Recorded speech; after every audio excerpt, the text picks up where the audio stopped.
স্বাগত জানাচ্ছি টিভিএন 24 এর নিয়মিত আয়োজন দ্য ভিউজ অনুষ্ঠানে। আজকে আমাদের আলোচনায় খুবই গুরুত্বপূর্ণ একটি বিষয় থাকছে, সেটি হচ্ছে গ্রীষ্মের ছুটি শেষ, শিক্ষা প্রতিষ্ঠানগুলো কিন্তু খুলে গেছে এবং সামনে নানাবিধ পরীক্ষা। তাই শিশু কিশোররা কিন্তু এই মুহূর্তে কিছুটা চাপের মধ্যে আছে। তাই আজকে আমরা এই বিষয়গুলো নিয়ে আলোচনা করব। গুরুত্ব পাবে টাইম ম্যানেজমেন্টের বিষয়টি। শিরোনাম ঠিক করেছি, সময়ের সঠিক ব্যবস্থাপনায় শিক্ষা প্রতিষ্ঠানে ভালো ফলাফল। কিভাবে করবেন আপনার শিশুর টাইম ম্যানেজমেন্টের যে বিষয়টি, সময়ের ব্যবস্থাপনার যে বিষয়টি, সেটি কিভাবে করবেন, পড়াশোনার জন্য কতটুকু সময় আলাদা করে রাখা উচিত এবং সেইখানে আসলে কি করলে শিশুর মনোযোগ বাড়বে, সব কিছু নিয়ে আলোচনা হবে। আলোচনার জন্য আমার সাথে স্টুডিওতে এই মুহূর্তে উপস্থিত রয়েছেন ববি তারেক টিউটোরিয়ালের সিইও খোকন উদ্দিন। ববি, স্বাগত আপনাকে আমাদের আজকের আয়োজনে। দর্শক, আপনারাও কিন্তু চাইলে যুক্ত হতে পারেন। টেলিভিশনের স্ক্রিনে ফোন নাম্বার দেখছেন, সেখানে যুক্ত হতে পারেন। টিভিএন 24 আমাদের ফেসবুক পেজ, সেখানে লাইভ স্ট্রিমিং হচ্ছে, সেখানেও যুক্ত হতে পারেন। যে কোনো মতামত জানাতে পারেন এবং আমাদের আজকের যে আলোচনার বিষয় সেই সংক্রান্ত যদি আপনার কোনো প্রশ্ন থাকে, সেই প্রশ্নটিও কিন্তু আপনি করতে পারেন। আমাদের বিশেষজ্ঞ অতিথি দেবেন আপনার প্রশ্নের উত্তর। আমরা আলোচনা শুরু করতে চাই। খোকনউদ্দিন ববি, আমরা আলোচনায় যাব। যেই শিরোনামের কথা বলছিলাম, টাইম ম্যানেজমেন্টকে আমরা গুরুত্ব দিচ্ছি, ম্যানেজমেন্টের বিষয়ে আসব। শুরুতেই জানতে চাইবো যে পড়াশোনার জন্য আসলে প্রতিদিন কতটুকু সময় আলাদা করা উচিত? Okay, thank you, very good question. এই প্রশ্নটার উত্তর হলো পড়াশোনার জন্য কতটুকু সময়, এটা অ্যাকচুয়ালি ডিপেন্ড করে একটা স্টুডেন্টের প্লেটে কতটুকু ওয়ার্কলোড আছে। যেমন কোনো স্টুডেন্ট তার কারো বেশি সময় লাগে, কারো কিছু কম সময় লাগে, এটাও একটা ফ্যাক্টর। কোনো স্টুডেন্ট তার স্পেশালাইজ হাই স্কুল যেমন স্টাইভিসেট, ব্রঙ্ক সায়েন্স, তাদেরকে হোমওয়ার্কের প্রেশারটা একটু বেশি থাকে, আবার কিছু কিছু স্কুলের হোমওয়ার্কের একটা প্রেশার কম থাকে। সো সব মিলে এটা একটু ভেরি করে। So but rough answer is approximately let's say about 4 hours। আচ্ছা, যদি একটু বাড়তি পড়াশোনার চাপ থাকে, সেই ক্ষেত্রে আসলে কোন সময়টা উপযুক্ত, কিংবা সেটিকে আসলে কিভাবে যুক্ত করবে এই 4 ঘন্টার সাথে? ওকে, বাড়তি পড়াশোনা বলতে এক্সাম্পল ধরেন এসএটি, যারা হাই স্কুল স্টুডেন্ট তাদের এই সামনের অক্টোবর 5 তারিখে এসএটি পরীক্ষাটা আছে, রাইট? এখন ওইটা হলো প্রথমে তাদের ডিসাইড করতে হবে প্রায়োরিটি কোনটা বেশি। এই জন্য তার সবচেয়ে বেস্ট হয়ে আমার যেমন ইদানিং আমি দেখতেছি এই টপিকসটা চুজ করার কারণই হলো আমার ছাত্রছাত্রীরা আমার কাছে আসতেছে, বলছে ববি আমার সামনে এসএটি পরীক্ষা, আবার স্কুল শুরু হয়ে গেছে, মিড টার্ম আসে পড়তেছে, আবার এক্সট্রা কারিকুলার অ্যাক্টিভিটিসও আছে 11th গ্রেড স্টুডেন্টদের জন্য, 10th গ্রেড স্টুডেন্টের জন্য, কিন্তু আমি বুঝতে পারতেছি না কিভাবে রুটিন করব। সো বেস্টই হলো প্রতিদিন রাত্রে যদি একটা স্টুডেন্ট ঘুমানোর আগে একটা ছোট্ট রুটিন করে, যে ডেইলি প্ল্যান, যে কালকের জন্য আমার কি কি দরকার। এটা খুব স্পেসিফিক, যেমন কি সকালে উঠবে কয়টায়, স্কুলে যাবে কয়টায়, আসবে কয়টায়, হোমওয়ার্ক শেষ করবে কয়টায়, এসিটি শেষ পর্যন্ত কয়টায়, আর রাত্রে ঘুমানো কয়টায়। সিম্পল 6টা স্টেপ। এটা কেন বললাম, আমি এই কয়েকদিন আমি আমার কিছু কিছু স্টুডেন্টের জন্য আমি এটা করছি এক্স্যাক্টলি বসে বসে, এবং বেশ তারা মনোযোগী হয়েছে, কারণ তারা ফ্রাস্ট্রেটেড হয়ে গেছিল। তারা আমার কাছে এসে কাইন দিয়ে দিচ্ছে কয়েকজন, যে কিভাবে আমি পড়বো আমি কিছু বুঝতে পারতেছি না। প্যারেন্টসদের এক্সপেকটেশন অনেক হাই, তারা চায় আমি খুব ভালো স্টাডি করি, ভালো রেজাল্ট করি, কিন্তু আমার মনে হয় পারতেছি না। কি করা যায়? কারণ এতে এই অনুভূতির থেকে তারা এসকেপ করার জন্য তারা আরো বেশি ফেসবুকে, আমি ইউটিউব চ্যানেলে, ইনস্টাগ্রাম, বিভিন্ন ধরনের ভিডিওতে তারা চলে যায়, কারণ দে ফিল স্ট্রেসড আউট। এতে তাদের সময়টা আরো ওয়েস্ট হইতেছে। একটাই কারণ, নো প্ল্যানিং। আচ্ছা, এই রাতের আগে যদি প্ল্যানটা করে ঠিক মতো করে, তাহলেই হবে। এখন যেটা বাড়তি স্টাডির কথা বললেন, রাফ এস্টিমেশন অ্যাটলিস্ট 1 hour এসইটির জন্য। যদি টেস্টের জন্য পড়াশোনা করতে হয়, about an hour এক্সট্রা। কিন্তু এইটা অ্যাকচুয়ালি ভ্যারি করে প্রতিটা স্টুডেন্টের। আমি যদি আপনি একটা স্টুডেন্টকে স্পেসিফিকভাবে আমাকে চুজ করতে পারেন উদাহরণ দেওয়ার জন্য, তাহলে আমি হয়তো আরো ডিটেলস বলতে পারি। এটা জেনারেল কোনো ফর্মুলা নাই সবার জন্য, এক একজনের ক্ষেত্রে এক এক রকম। আসলে প্যারেন্টসদের এক্সপেকটেশনের কথা বলছিলেন, যে এক্সপেকটেশন অনেক হাই। এটা আসলে খুব কমন একটা বিষয়, সবসময় আমাদের সামনে আসে। এটা একটা বাড়তি চাপ যুক্ত করে শিক্ষার্থীদের ওপরে। এই বিষয়টিকে আসলে কিভাবে জাজ করবেন? এটা আমি সব সময় ফেস করি, স্পেশালি আমার কোচিং সেন্টারে, যেহেতু আমি নিজে এসএটি পড়াই, আবার স্পেশালাইজ হাই স্কুল টেস্টের জন্য পড়াই, আবার আমি কলেজ অ্যাডমিশন কাউন্সিলর। সো এই 3টা জায়গায় প্যারেন্টসের এক্সপেকটেশন খুব হাই। ও কোন কলেজে ভর্তি হবে আমার ছেলে, হার্ভার্ড, কলম্বিয়া, এনওয়াইইউ। এইটা কিভাবে জাজ করবো? Okay, it's a huge topic. So যদি আমি একটু শ্রিঙ্ক করে নিয়ে আসি, ফর এক্সাম্পল প্যারেন্টস কিছু চায় আমার স্টুডেন্ট ছেলে এসিটিতে 1400 নাইলে 1500 পাইতে হবে 1600 মধ্যে। এখন একটা স্টুডেন্টের যদি লেভেল থাকে এখন 1100, ঠাস করে 1500 মানে 400 পয়েন্ট ইমপ্রুভ, ইট টেকস টাইম। কিন্তু ধরেন তার পরীক্ষা হলো অক্টোবরে আর এখন হলো সেপ্টেম্বরে, এখন যদি তার 1200 লেভেল থাকে, এই 300 পয়েন্ট ইমপ্রুভ সে কিন্তু ঠাস করে 1 মাসে সম্ভব, কিন্তু ওই রকম ভাবে সম্ভব না যদি সে ওই মানে পড়াশোনার মনোযোগটা না থাকে।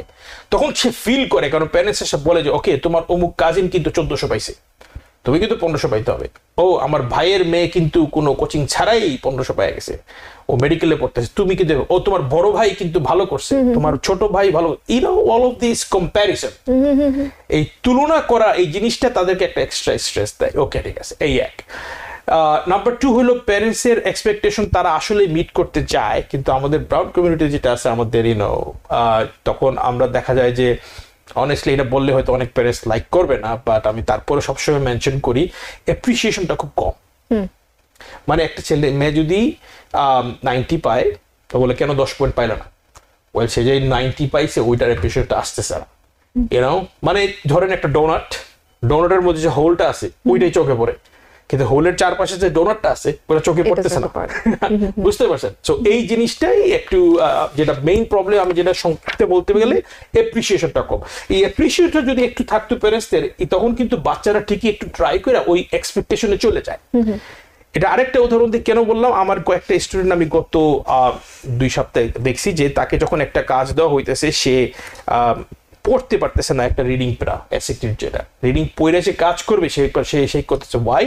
তার প্যারেন্টস এর এক্সপেকটেশন হইলো 1400 আজকে পাইতেই হবে তোমার, সে বলতেছে যদি আমি না পাই ওই জিনিসটা তাকে মেন্টালি প্যারালাইজ করে ফেলতেছে, সে যে পড়তেই পারতেছে না, কিন্তু এখানে ক্ষেত্রে যদি একটু হইতো it's okay, don't worry, do your best, then they do better.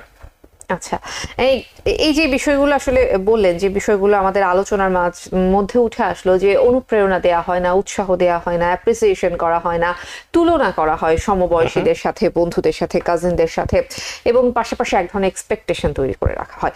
এটা তো একটা বড় ধরনের সাইকোলজিক্যাল একটা প্রেশার তৈরি করে, যেটা একটা নেগেটিভ ইম্প্যাক্ট আছে। আপনারা কি অভিভাবকদেরকে এই বিষয়ে সতর্ক করা, কাউন্সেলিং করা, কিংবা অভিভাবকদের জন্য আসলে তাদেরকে বোঝানোর জন্য কোনো উদ্যোগ নেন কিনা? অলওয়েজ, কারণ এটা আমার মতে, এটা যদি আমি না করি তাহলে এটা পার্ট অফ দ্য প্রসেস, এটা আমার কোচিং সেন্টারের পার্ট অফ দ্য প্রসেস, যে প্যারেন্টস, স্টুডেন্টস, টিচার্স তিনজনই একসাথে টিম ওয়ার্ক করতে হয়।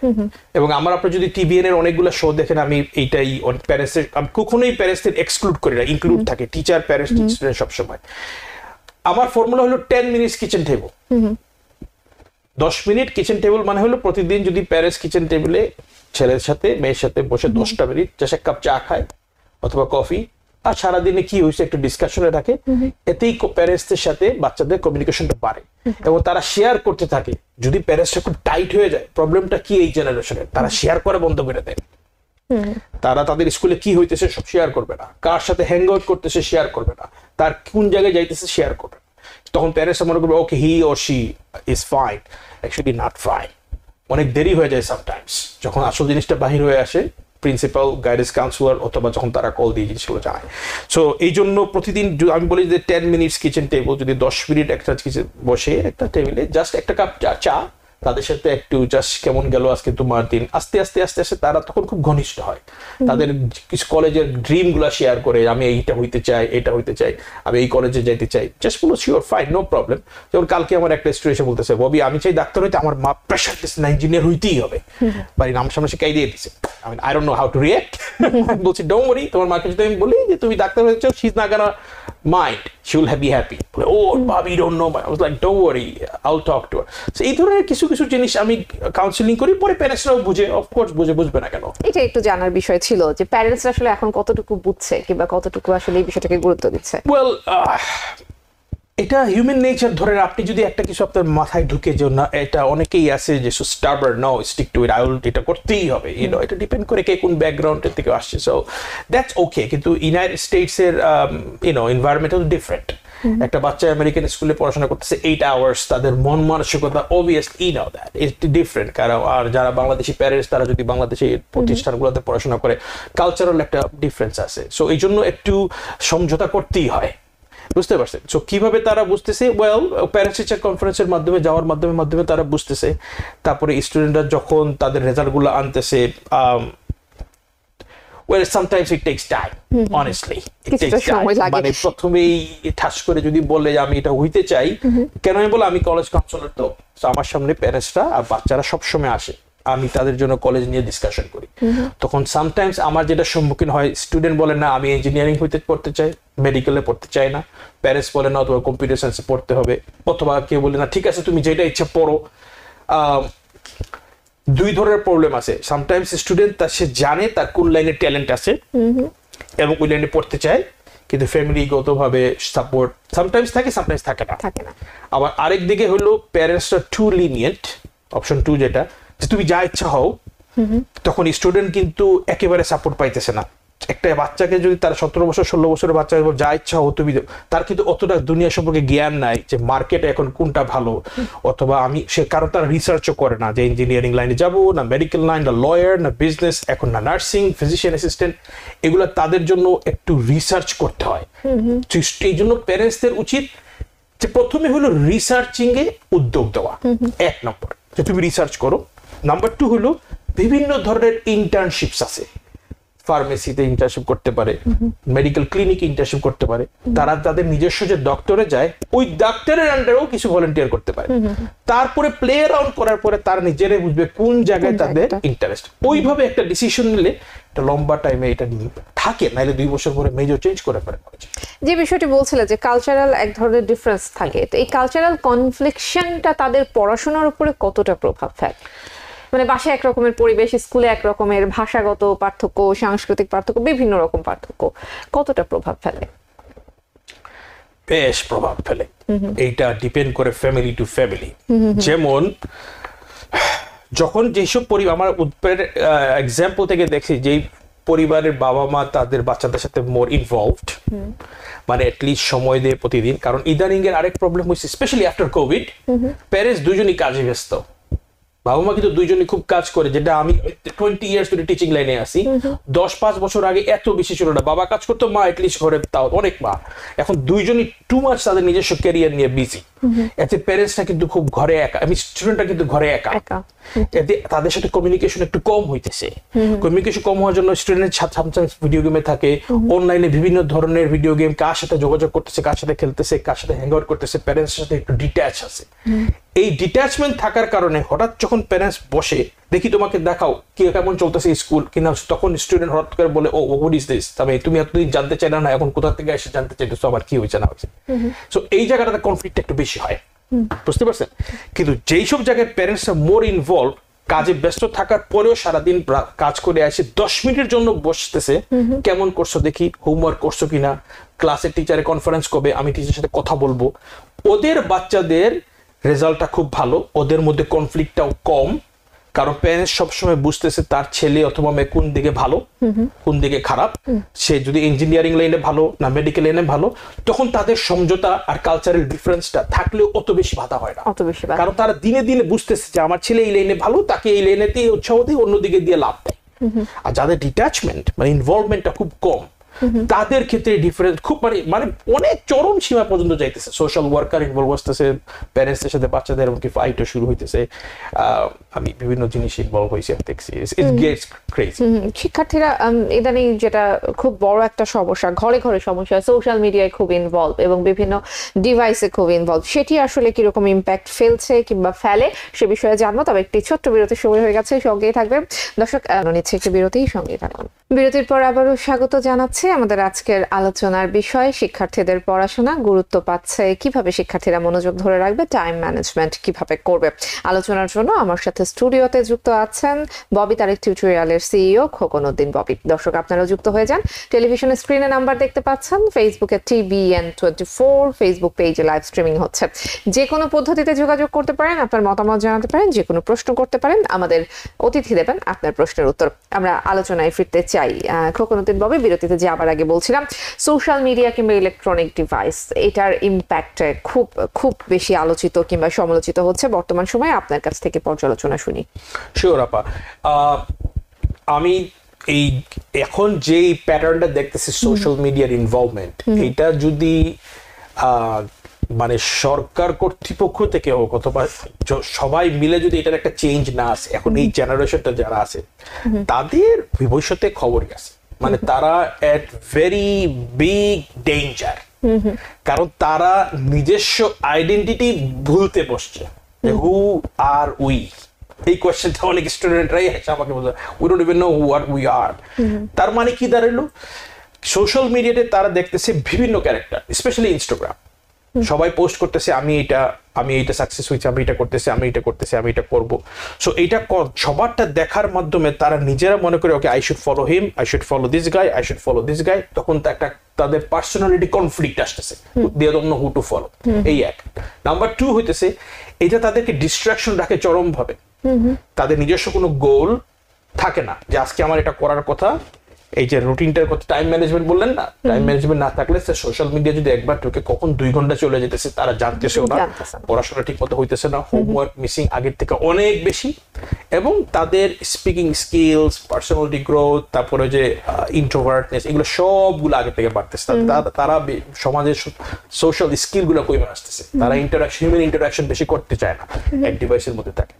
যে এইটা ওভারঅল ডেফিনেটলি একটা ইম্প্যাক্ট আনতেছে। এটা প্যারেন্টস থেকে বাচ্চাদেরকেও সরাইতেছে, এডুকেশনের লেভেল ডাউন করতেছে, goal down, depression rate, oh my goodness, went up by 80% solely because of the device. 80% depression rate. এখন এগুলা শুধু যারা এগুলাতে ইনভলভ আছে, সাইকোলজিস্ট, তারা এইগুলা আফটার 5 years মানুষ দেখবে যে জেনারেশন একটা মেজর প্রবলেম, তখন হয়তো ল বাহির হবে কন্ট্রোলের। এখন পর্যন্ত এটা আসে নাই। এরই মধ্যেই কিন্তু নিউ ইয়র্কে বেশ কিছু স্কুলগুলোতে এই ল একটা ইমপ্লিমেন্ট করার কথা রয়েছে। কিছুদিন আগে গভর্নর ঘোষণা দিয়েছিলেন যে মোবাইল ফোনের ব্যবহার কমিয়ে আনা হবে। যে বিষয়টি আসলে আপনার কাছে জানতে চাইবো সেটি হচ্ছে, বাচ্চা কাচ্চারা তো বোঝে না, কিংবা তারা হয়তো ডিভাইস চেনেও না, তারা যখন ছোট থেকে বড় হচ্ছে। অভিভাবকরা যারা রয়েছেন, বাবা মারা যারা আছেন, তারা তো বুঝেন, তারা কেন জেনে শুনে এটা দিচ্ছেন?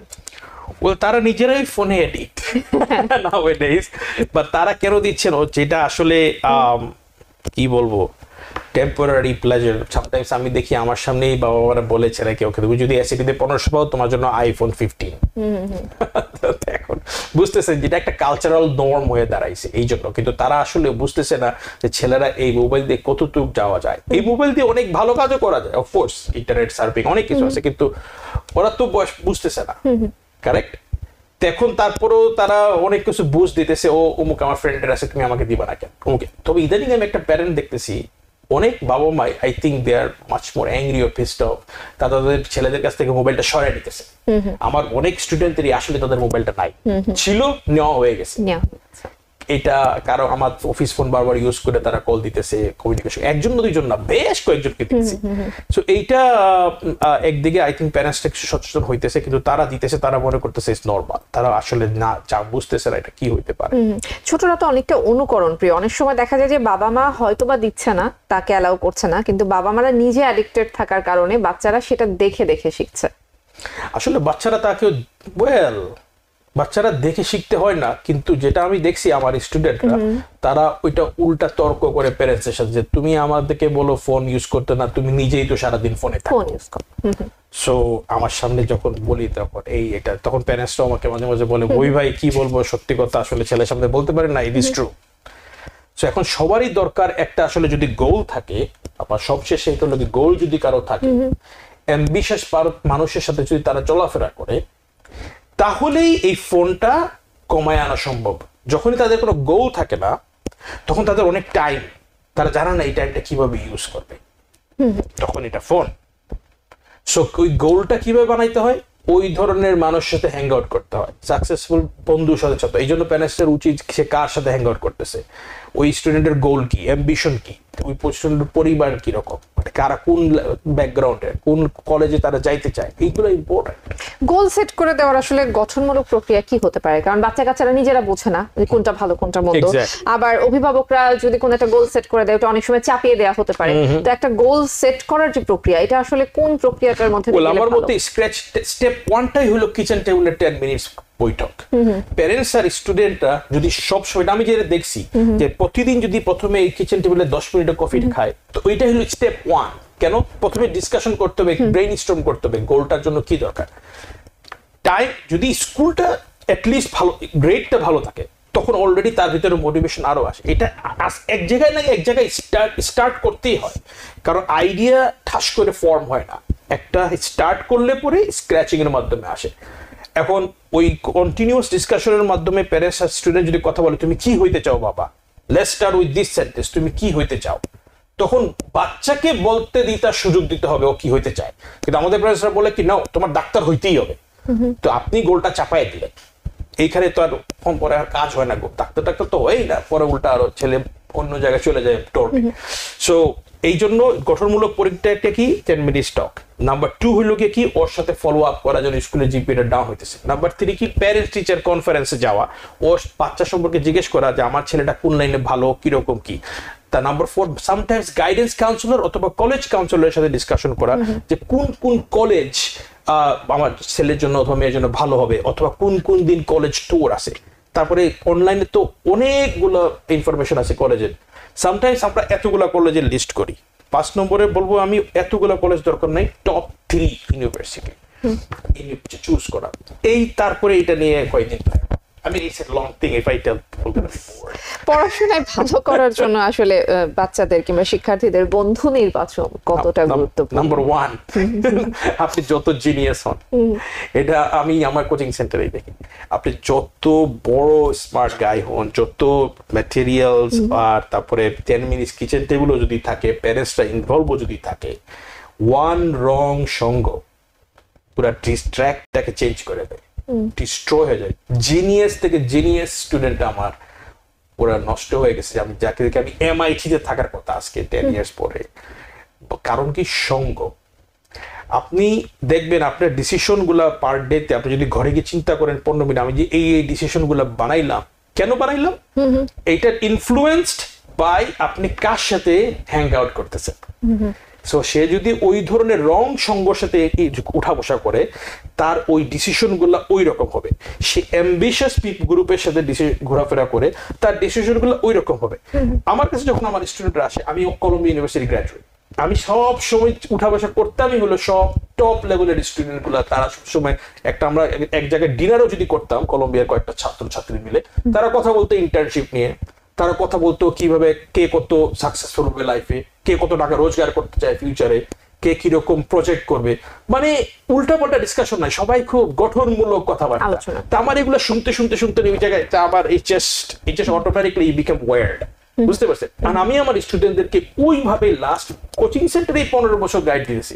আজকে আমার অনেক স্টুডেন্ট কাজ করে আনবিলিভেবল টপ জায়গায়, ডাক্তার ইঞ্জিনিয়ার তো ভরাই, সিপিএল, লয়ার, জাজেস, প্লাস হলো গিয়ে অ্যামাজন, মাইক্রোসফট, সব জায়গায় আছে। কিভাবে তারা গেল ওইরকম সামটাইমস তারা এসে বলে যে ববি তোমার কাছ থেকে যা শিখে অনেক কিছুই ভুলে গেছি, কিন্তু একটা জিনিস ভুলি নাই, মেন্টালিটি, একটা মাইন্ডসেট। জি, পড়াশোনার পাশাপাশি বিশ্রাম কিংবা বিনোদনের যে ব্যবস্থার কথা আমরা বলে থাকি, সেটা তো অনেক গুরুত্বপূর্ণ। সেটি আসলে এখনকার বাচ্চাগুলো কতটুকু পাচ্ছে? ওদের তো বেশিরভাগের হলো কোনো স্কেডিউল মেনটেন হয় না। টাইম ম্যানেজমেন্ট যেটা আজকে আপনার টপিক, টাইম ম্যানেজমেন্ট যদি মেনটেন না হয়, ওই বিনোদন এবং ঘুম এইটাও মেনটেন হয় না। যদি ওই টাইম ম্যানেজমেন্টে থাকে, আমার আজকে 6টা পয়েন্টের মধ্যে 15টাই লেখা হইলো। প্রথমে হলো ওয়েক আপ কয়টার সময় করবে এবং গো টু স্লিপ কখন করবে, এইটা রুটিনে থাকতে হয়।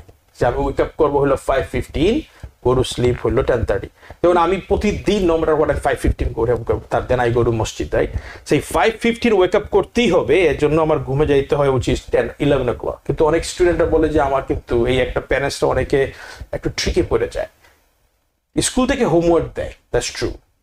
তারা বলে যে ববি ভাই স্কুল থেকে এত বেশি হোমওয়ার্ক যে রাত 1টার আগে শেষ করতে পারে না, 1টার সময় ঘুমাইতে যায়, আবার সকাল 6টায় ওইটা স্কুলে যায়। একটা বাচ্চা যদি 4 ঘন্টা 5 ঘন্টা প্রতিদিন ঘুমায় 5 days a week, তার শরীরের উপরে একটা দখল পড়ে, তার ব্রেইন ইনফরমেশন প্রসেস করতে সময় লাগে। এটা শরীরের জন্য ভালো না, মনের জন্য ভালো না। সে যখন টায়ার্ড হয়ে যায়, টায়ার্ড থেকে বাহির হয়ে আসার জন্য সে সোশ্যাল মিডিয়াতে আরো বেশি যায়। এতে তার কি হইতেছে, মামা মত করছে হোমওয়ার্কের জন্য 1টা পর্যন্ত। অ্যাকচুয়ালি নো, যদি সে প্রোডাক্টিভলি স্টাডি করে হোমওয়ার্কটা শেষ হয়ে যায় আর্লি, কিন্তু সে বারবার উঠতেছে হোমওয়ার্ক করার সময়, সে বারবার সোশ্যাল মিডিয়াতে যাইতেছে 10-15 মিনিট করে করে। এই জন্য পড়াশোনার একটা গতিবিধি কি হইতেছে ডাউন হইতেছে। এই পড়াশোনাটাও ঠিক মতো হইতেছে না, ঘুমটাও ঠিক মতো। সময় কি কোনোভাবে পড়াশোনার কোয়ালিটি কিংবা পড়াশোনার মনোযোগের উপর কোনো প্রভাব ফেলে? মানে খুব ভোরে পড়তে হবে কিংবা রাত্রেবেলা পড়তে হবে, বিকালবেলা পড়তে হবে, কোনো সময় কি এরকম ইম্প্যাক্ট ফেলে কিনা? It really depends on the student. আমি যখন তাদের জন্য প্ল্যান বানাই ইউনিক, আমি এই কোয়েশ্চেনগুলো সব করি যে তুমি কেউ আছে হলো মর্নিং পারসন, কেউ আছে হলো নাইট পারসন। এটা ডিপেন্ড করে কে কখন এনজয় করে জিনিসটা। মোট কথা একটা প্রসেস বানাইতে হয়, প্রসেসটা এনজয় করতে হয়, কিন্তু প্রসেসটা পেইনফুল। কোন প্রসেস, এটা সাকসেস প্রসেস কখনো পেইনলেস না। কিন্তু দুইটা কোয়েশ্চেন আমি জিজ্ঞেস করি, পেইন দুই প্রকার, pain of success, pain of regret. Pain of success একটু ডিসিপ্লিন লাগে, বাট ইট ওয়েট আউন্সেস, মানে এতটুকু। পেইন অফ রিগ্রেট এটা জেনারেশনাল, হিউজ, টনস।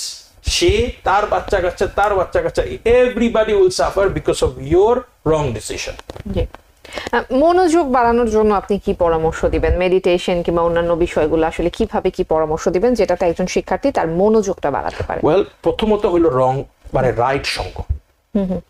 সে চুজ করতে হবে সে কার সাথে হ্যাং আউট করতেছে, এইটা নাম্বার 1। তাইলে তার জন্য এই যে কোর্সটা করলেন অর্ধেক কাজটা সহজ হয়ে যায়। সে যদি নিজে যতই আমি প্ল্যান করে দিই মনোযোগ বাড়ার জন্য ABCD এগুলো করো, কিন্তু তার যদি একটা রং ফ্রেন্ড থাকে এগুলো ওয়েস্ট, এগুলো বানায় কাজ হবে না। ওই বন্ধুর পাওয়ার, ইনফ্লুয়েন্স, ডাবল ইনফ্লুয়েন্স সবচেয়ে বেশি পাওয়ার, মানে ওগুলা ভুলে যায়। কারণ বয়সটা হলো কম, 16 বছর 17 বছর 15 বছর, তার হরমোন ডেভেলপ করতেছে, বুঝতে পারছেন? তাদের এভরি ডিসিশন হলো ইম্পালসিভ। সো এই জন্য নাম্বার 1 হইলো তার চুজ করতে হবে একজন right ambitious person. Number 2 mentor, একজন রোল মডেল তার লাগবে, কার কথা সে শুনবে। যেমন আমার এখানে যারা আছে তারা অনেকেই ওকে ববি তুমি যেটা বলবা এটা ওকে ঠিক আছে। আমার স্টুডেন্ট যারা আমাকে রোল মডেল মানে, যারা মানে না তারা না, যারা মানে এরকম। আমি রোল মডেল মানি আমার মাকে, আমার ফাদারকে। সামটাইমস আমার কিছু বড় ভাইরা ছিল, তারা ভেরি অ্যাম্বিশিয়াস, মানে ছোট থেকে দেখে আসছে, এখন PhD আমেরিকায় বড় ইউনিভার্সিটি প্রফেসর করতেছে, টেক্সাস ইউনিভার্সিটিতে। কিরকম ওরা ওই রকম থাকতো। আমি দেখতাম আমার নেইবারহুডে অনেক বাচ্চারা আছে, আমি ইচ্ছা করে চুজ করতাম ওর সাথে উঠা বসা করবো, কারণ ওর সাথে আমি 1 ঘন্টা যদি গল্প করি আমি জানি আমার লাভ আছে ফর ফ্রি। এই ধরনের মাইন্ডসেটটা ডেভেলপ করলে মনোযোগ আগে আসবে। প্লাস ওই ঘুরে ফিরে একটাই জিনিস, যদি তার প্ল্যানটা থাকে যে আজকে সকালে এত সময় উঠবো, স্কুলে যাব 7টায়, আসবো হলো 4টায়, 5টার সময় হোমওয়ার্ক করতে বসবো, 7টার সময় শেষ, 1 ঘন্টা SAT পরীক্ষা পড়ার জন্য পড়বো, রাত্রেবেলা 10টার দিকে ঘুমাতে যাবো। এরকম যদি স্পেসিফিক রুটিন থাকে তাহলে মনোযোগ অটোমেটিক আসে, বিকজ তার একটা স্ট্রাকচার আছে ফলো করার জন্য। আপনার যেরকম জবে যদি একটা স্ট্রাকচার থাকে, তুমি এটা করবা, ফলো করা যায়। কিন্তু স্ট্রাকচারটা না থাকলে social media, why I don't know what to do, সাথে সাথে সোশ্যাল মিডিয়া তাদেরকে অ্যাট্রাক্ট করে, বুঝতে পারছেন? স্ট্রাকচারটা থাকলে দেখছি সোশ্যাল মিডিয়া যায় না। এইটা হলো ইম্পর্টেন্ট। এটা এমনকি আমি তাদেরকে বলি কি, এটা রুটিনটা বানায় ওয়ালের মধ্যে লাগাই দিবা, and be slave to the plan. বাসার পরিবেশ এখানে আসলে কতটা গুরুত্বপূর্ণ? মানে বাসার একটা পরিবারের সদস্যদের মধ্যে একটা সুন্দর সম্পর্ক, কিংবা বাচ্চাদের সাথে কিরকম ব্যবহার করা হচ্ছে, কিংবা পরিবারের মানুষগুলো কেমন, এটি আসলে কতটা গুরুত্বপূর্ণ? আপনি তো অনেক সুন্দর সুন্দর প্রশ্ন করেন আপা, এক্সেলেন্স। আই উইশ এই প্রশ্নগুলো মানুষ আসলে সব মন দিয়ে মাথায় রাখে। বাসার পরিবেশ তো খুবই গুরুত্বপূর্ণ, মানে বলতে গেলে স্কুলের পরিবেশ থেকেও গুরুত্বপূর্ণ। কারণ সে বাসার মধ্যে আসার পরে যদি সে কমফোর্টেবল ফিল না করে, সে বাসার মানুষের সাথে কমিউনিকেশন কম করবে। যেমন আমার অনেক স্টুডেন্টরা তাদের প্যারেন্টসের সাথে কমিউনিকেশন করে, তাদেরকে শেয়ার করে, তারা হেলদি। আবার অনেকে আছে আইসেই তার রুমে গিয়ে দরজাটা লাগাই দেয়, প্যারেন্টসরা খুলতে বললে খুলে না, কারণ সে তার দুনিয়ায় আছে। সো ওই সময় হলো প্যারেন্টসরা যদি খুব প্রোডাক্টিভ হয়। এখন যদি প্যারেন্টসই সারাদিন নাটক দেখে টিভিতে, অথবা পাশে প্যারেন্টসও সারাদিন ফোনের মধ্যে গোতাগুতি, অথবা ঘরে আসার পরে প্যারেন্টস কেউ নাই, দুইজনই জবে ব্যস্ত, এবং যারা তার ছোট ভাই বোন আছে অথবা কেউ আছে সবাই ফোনে চলে থাকে, তার মানে কি কোনো অ্যাম্বিশাস এনভায়রনমেন্ট না। সে চেষ্টা করলে অ্যাম্বিশাস হইতে পারবে না। কিন্তু বাসার মধ্যে যদি দেখা যায় যে প্যারেন্টস খুব ডিসিপ্লিনড, তাদের জব থেকে আসতেছে, তারা সব সময়টাকে ওয়েস্ট করতেছে না আননেসেসারি ওয়ার্ক, কালকে আবার জবে যাবে এই জন্য একটা প্রিপারেশন নিতেছে, ছেলের সাথে কথা বলতেছে, মেয়ের সাথে কথা বলতেছে, কেমন কি চলতেছে, তোমার গোল কি, তুমি কালকে কি করবা, are you ready for everything, তখন পরিবেশটাই খুব প্রোডাক্টিভ, অটোমেটিক সে প্রোডাক্টিভ হবে। গ্যারান্টি। আমরা একদম শেষ পর্যায়ে চলে এসেছি, একদম ছোট্ট করে শেষ মুহূর্তে জানতে চাইবো ধর্মীয় শিক্ষার গুরুত্বটা আসলে কতটুকু আসে। এটি তো শুধুমাত্র ধর্মচর্চা না, নৈতিকতা কিংবা অন্যান্য বিষয়, একজন ভালো মানুষ হিসেবে গড়ে ওঠাটাও আসলে গুরুত্বপূর্ণ, সেটি আসলে কতটুকু হচ্ছে? ওকে, এইটার জায়গায় আসলে কিন্তু একটা ল্যাকিং, কারণ মানুষের 3 ধরনের খাবার দরকার। একটা হলো ফিজিক্যাল ফুড, একটা ইমোশনাল ফুড, যেটা দুইটাই আমরা ডিসকাশন করছি, আর একটা হলো স্পিরিচুয়াল ফুড। এখন যেই ফেইথে যে বিলিভ করুক, গড যে আছে, গডের সাথে যদি কেউ কানেকশন থাকে, তখন তাদের দেখা যায় এইসব স্টুডেন্টদের ডিপ্রেশন কম থাকে। যারাই এই লাইনে স্পিরিচুয়াল কোনো কানেকশন নাই, কোনো ধরনের ফেইথ নাই, অথবা ধরেন নামাজ রোজা কিছুই করতেছে না, তারাই প্রায় কিন্তু যখন আমার কাছে আসতেছে, প্রায় তার ফ্রাস্ট্রেশনে আমার কাছে প্রতি সপ্তাহে অনেক স্টুডেন্ট কাঁদে, গত সপ্তাহে কানাকাটি করছে। তারা বলে যে আমি নিজে করতে চেষ্টা করতেছি ভাবি, কিন্তু আমি পারতেছি না, হাউ ডু আই ডু। তখন আমি যখন তাদেরকে জিজ্ঞেস করি ডু ইউ প্রে, যে হিন্দু হোক, মুসলিম হোক, খ্রিস্টান, তারা বলে নো আই ডোন্ট, কেউ কেউ বলে I don't believe in god, মানে এই পর্যায়ে। তখন তাদের কাছে মনে হয় লাইফটাই হলো এভরিথিং। এই তখন একটু 19 থেকে 20 হলে দে ফিল সো ব্যাড, এমনকি অনেকে সুইসাইডাল থিঙ্কিংও করে, আমার সাথে ডিসকাশন করে। সো ধর্মীয় ব্যাপারটা এই জন্য আমার মতে খুবই ইম্পর্টেন্ট। এটা হলো মেডিটেশন। মেডিটেশন করলে তাদের ইয়েটা বাড়ে, ফোকাসটা বাড়লে তখন তারা চিন্তা করতে পারে আমি কোন দিকে যাব, রাইটে না লেফটে। রাইটে আছে ভালো সঙ্গ মানুষজন, ভালো মানুষ, লেফটে আছে রং সঙ্গ মানুষ, রং মানুষ। তখন এই যে একটা স্থিতিশীলতা আসলে they can make better decision for life. কিন্তু স্থিতিশীলতা যদি ধর্ম একবারে ডিট্যাচ থাকে, তখন তারা এই ডিভাইসটাকে তাদের ধর্ম বানায় ফেলে। বুঝতে পারছেন? আর তারপরে তো বুঝতেছেন কি হয়। জি, অসংখ্য ধন্যবাদ। আমার মনে হয় যে আমাদের যে আলোচনা ছিল, দর্শকরা কিছুটা হলেও উপকৃত হবে তাদের সন্তানদের বিষয়ে। আমাদের আজকের মতো সময় শেষ হয়ে গেছে। আপনাকে অসংখ্য ধন্যবাদ সময় দেওয়ার। থ্যাংক ইউ আপা। নিশ্চয়ই দর্শক ধন্যবাদ জানাবো আপনাদেরকেও। দ্য ভিউজ অনুষ্ঠানে ছিল আজকের মতো। টিভিএন 24 এর সঙ্গেই থাকুন সব সময়। টিভিএন 24 টেলিভিশন দেখতে আজই কল করুন 7187776556। লগ ইন করুন www.totalcablebd.com। নিউ ইয়র্ক থেকে সম্প্রচারিত টিভিএন 24 টেলিভিশন বিশ্বজুড়ে বাঙালির কণ্ঠস্বর।